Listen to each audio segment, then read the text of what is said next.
Crypto has been quite volatile in the last few hours as the weekly close happened and Bitcoin dumped. We have lots of data this week with the CPI print inflation numbers coming out. Forecasts are about 0.3%.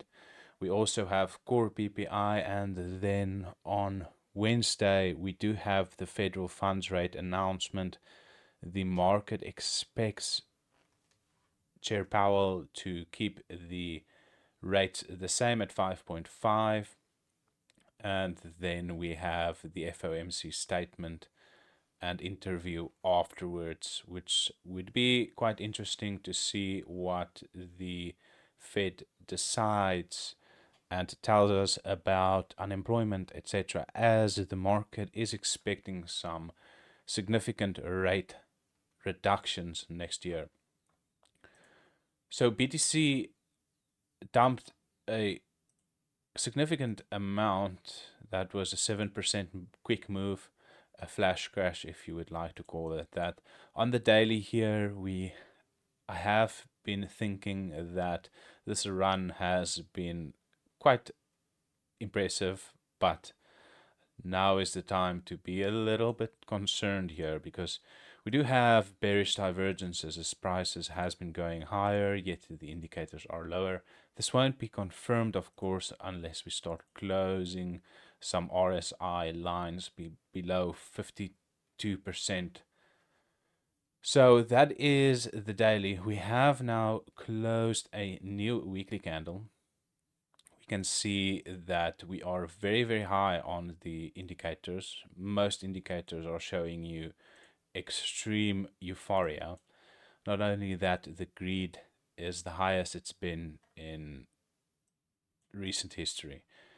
We are currently just below the 50% fib level. Now, I've said in previous videos that this market is either going to 48,000 at the golden ratio, the 0.618 fib level, which is 48,555 on this Bitstamp chart. That is the golden ratio. Not only that, we have used that area as a resistance before the halvening in every cycle before that. We can see the rejection at this candle in the previous cycle at 13,346. We got our rejection there. It happened before the halvening and down we went. Not only that, we also did this in the previous cycle. You can see how perfectly we got to the 61.8 over there at 777. So either we're gonna have that happen again, but do we factor in the fact that Bitcoin has diminishing returns every cycle? So I won't be surprised if we do not get to that level during this halvening cycle. The halvening is coming up in April next year. There is also the ETF news that needs to be announced, a possible pivot by the Fed. So all of those are kind of bearish because major announcements like ETFs and exchange listings tend to be very bearish for cryptos, as it's a buy the rumor, sell the news event. So either we get to the 48,000 level, but my concern there is that everybody and their mum is looking at this level. There are influencers that are also priming their viewers for $1 million trades at these levels. So everybody is expecting the market to get there. So if we do get there, where do you think these people will have their stop losses, right? They'll have their stop losses above their entry, or even your fib traders will have it at the 78.6 level. So they will take their trading tool, their short position, enter the short at the 61.8. Now, trading is exceptionally risky. You need to know how to manage your risk and manage your emotions, probably the more important part. But this is what their trade would look like. They will enter at the 61.8. They will risk it all the way to the 78.6 level, which is at 57,548. use a 2-to-1 risk to reward ratio, and that profit target is all the way at 30,720. Not only that, but a very important fib tool rule says that if we do get to, you get a ranging market, you find your bottom. If you get to the 61.8, the golden ratio over there, you tend to come back to the 2.36, which is this 28,110 level. We can also see the confluence at this level. We've spent a lot of time trading there, so that is also a possible target. So either we get to the 61.8. I expect if we do get all the way there that we're going to go all the way to the 78.6 level, because too many of the retail is looking at this level and they need to get wrecked. They need to get destroyed for this market before it reverses. So either it goes to the 78.6 level, or my other thesis is that we never in fact get to the 48,000 level.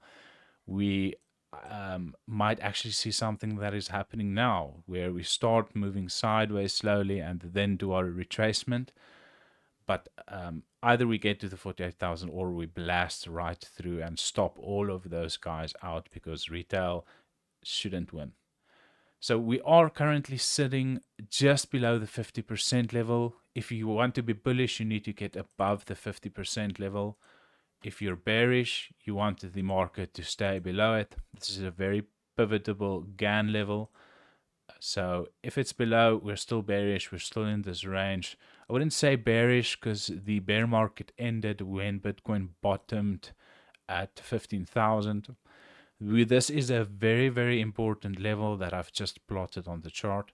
For us to come down here and retest this before the halvening would, for me, be very, very good, as this resistance level has not turned to support just yet. Many trend traders will not accept this as a support level or a resistance level broken unless we come down to retest this level. That level is at 31,035, a very pivotal level. I mean, on the indicators, as I said before, we are very high. We are due for a correction. We have bearish divergences on the shorter time frames, although we do not have that yet on the larger time frames. My bias at this moment, although I am long-term bullish, I would just like a small correction to retest these levels. That would create a very beautiful market structure to take us higher into the bull market. We've had these double bottoms, large double bottoms in previous cycles as well, like this. And then in 2015, we had the same structure, a large bottoming pattern, although this was a lot more shallower than the cycles that we are currently having. And I do not think this small little W down here was enough, although it could be. Let's see what happens here. Maybe we just move sideways, reset our indicators, and move higher. Of course, the dollar index, this is the weekly chart. We've been in this slight downtrend. We've now come down nicely in the last few weeks, giving your risk assets, Bitcoin and the S&P, some room to move to the upside. But on the shorter time frames, like the daily, we've really gotten very, very low on this indicator, which tells us that there might be some upside or a recovery bounce in this area here, which would put some pressure on the risk assets, including Bitcoin, cryptocurrency, and the S&P and the Nasdaq. So we do have a downtrend here. We would like the dollar index to continue to trend lower, as that's bullish for us. Maybe we come up to retest the downtrend at 105. This would put pressure on crypto and our risk assets, and maybe we see continuation to the downside further. Another headwind that the risk assets have had previously is US oil, and this when this goes down, your risk assets tend to rally, as this is kind of like a stimulus if it goes down, because pretty much everything uses oil, right? Everything needs to be transported. So if oil gets cheaper, and many things are made with oil, everything pretty much gets cheaper. Your transport costs get cheaper, your production costs get cheaper, so inflation tends to come down as well during that time. We have met all of my measured moves that I had on this chart to the downside. There's no bullish divergences yet, but let's go to the shorter time frames to see if there might be a little bit of a bounce here. We are very low on the indicators on the extreme sold areas, almost there. There's no bullish divergences just yet. Maybe we move sideways or make even a newer low here, creating some bullish divergences which could reverse the price. Either way, if we just look at all of this data and these charts, it does look like we do in fact need to see a little bit of a consolidation to the sideways for Bitcoin, or a possible start of a larger downtrend. As retail has now been FOMOed into this market very, very efficiently, with mainstream media all publishing Bitcoin news on their front pages. Not only that, I'm pretty sure if you've been in crypto for a while and you have friends that know that you're in crypto, many of you have gotten calls from those people that aren't the most savvy crypto participants in your personal life. So if you do have that, put it in. If you've had that, put it in the comments down below and tell me your stories about friends and family messaging you, wanting to know if they've missed the Bitcoin boat. This is USDT dominance, Tether dominance. When this goes higher, obviously more economic energy flows into stablecoins, which means people need to sell crypto to get stablecoins. And when this goes down, people are selling their stablecoins to go into risk assets, crypto risk assets like Bitcoin, Ethereum, and alternate coins. Over here, we can see very, very strong bullish divergences as price is going lower, yet the indicators are going higher. This tells us that Tether wants to reverse here. It's been on a significant downtrend. It's actually broken support levels. This recent crash in BTC has given it a nice spike. So let's pull back. We're already pulling back, and let's come retest this previous support level, which would now be resistance. This is a major breakdown level. I would not like to see us get up inside here.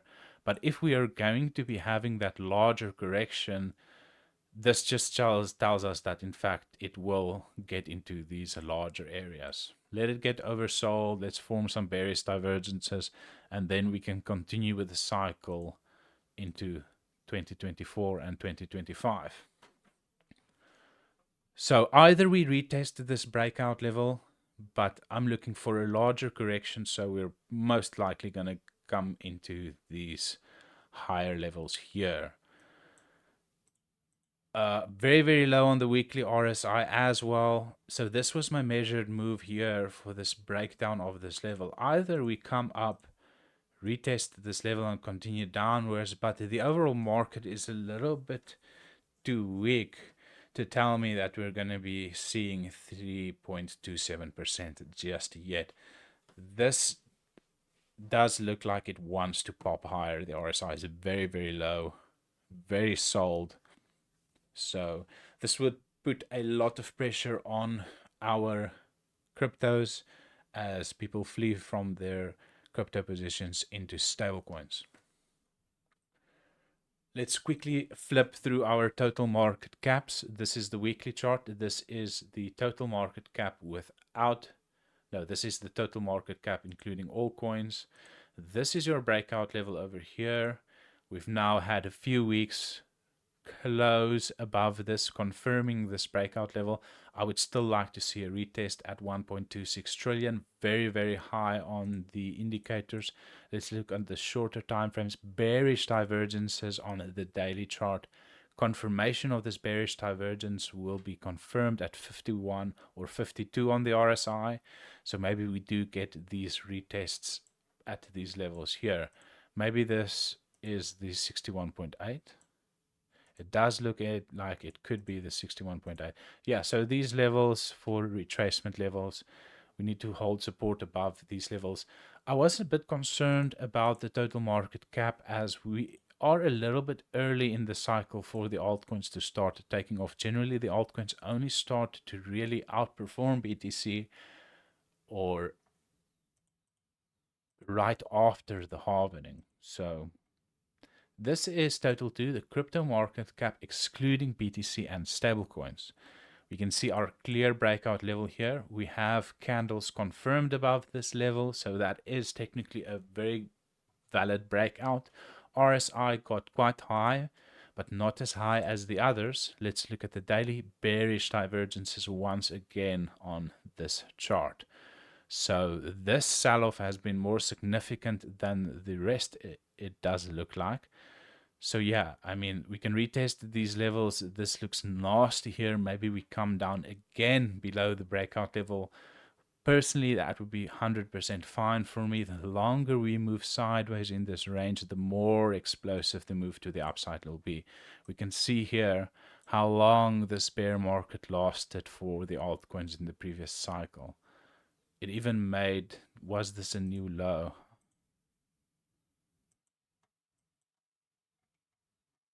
That was the virus dump. It went as low as 36.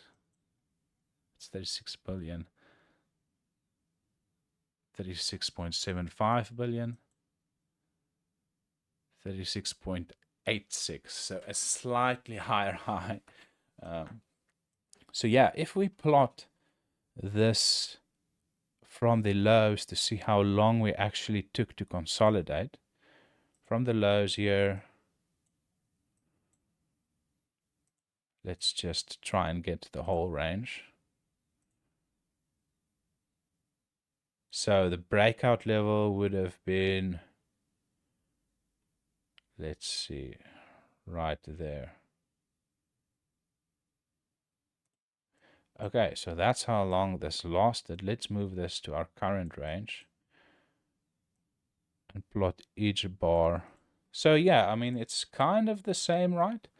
Just a few more bars if we want to get the timing right, just like the previous cycle. So we are kind of in that area where we should start seeing breakout levels. Slightly earlier, let's count that.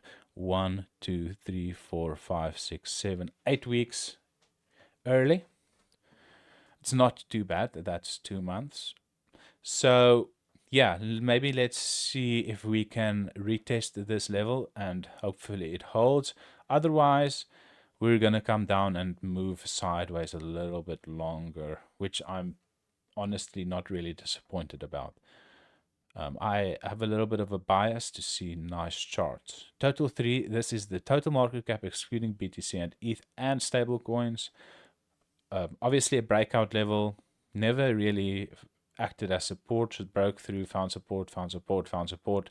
Confirmation candle, we're now above these levels. Maybe we see the retest, maybe we go lower. This never got really that extremely sold versus the other charts on the weekly. Do have bearish divergences formed. It will be confirmed once again when we break below 50 on the RSI. The last one we'll take a look at is others. This is the total market cap, excluding the top 10 and the stablecoins. So these are the top coins below the top 10. This is the daily chart. Once again, strong bearish divergences here, which tells us it is enough to reverse the trend. We're above the breakout level, like many of the other charts are showing us. Let's see. Firstly, let's see the retest. I mean, this can just continue higher, right? I'm quite bearish here, but surely it can go higher, but it won't be very sustainable, as everything looks like it wants to pull back. The Dixie looks like it has more room to the upside. Oil looks like it has a temporary bottom. We have a very volatile week with the CPI announcement, inflation data, and the Fed rate hike, which probably won't be a rate hike, but another pause. So very volatile. Crypto does look like it needs to at least slow down or have a nice pullback. With that being said, thank you for watching this video. I hope you learned something. Remember to always play from a position of strength. Do not get wrecked. Check out the links in the description down below. If you like these videos, you can support my work on Patreon, which allows me to create this content for you guys. Thank you for watching. I hope you learned something, and cheers for now, and bye-bye.